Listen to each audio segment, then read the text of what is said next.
You press the start button, but the motor doesn't run. The contactor won't pull in. So what's the problem? Let's troubleshoot using the voltage method.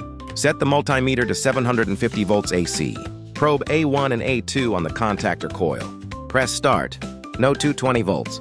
Next, measure neutral to live. There's voltage across the stop button. The start button has power in, and power out only when pressed. Finally, A2 has no voltage. That means the wire from the button toe A2 is faulty. Replace the wire and the problem is solved. Follow me and I'll show you more tips.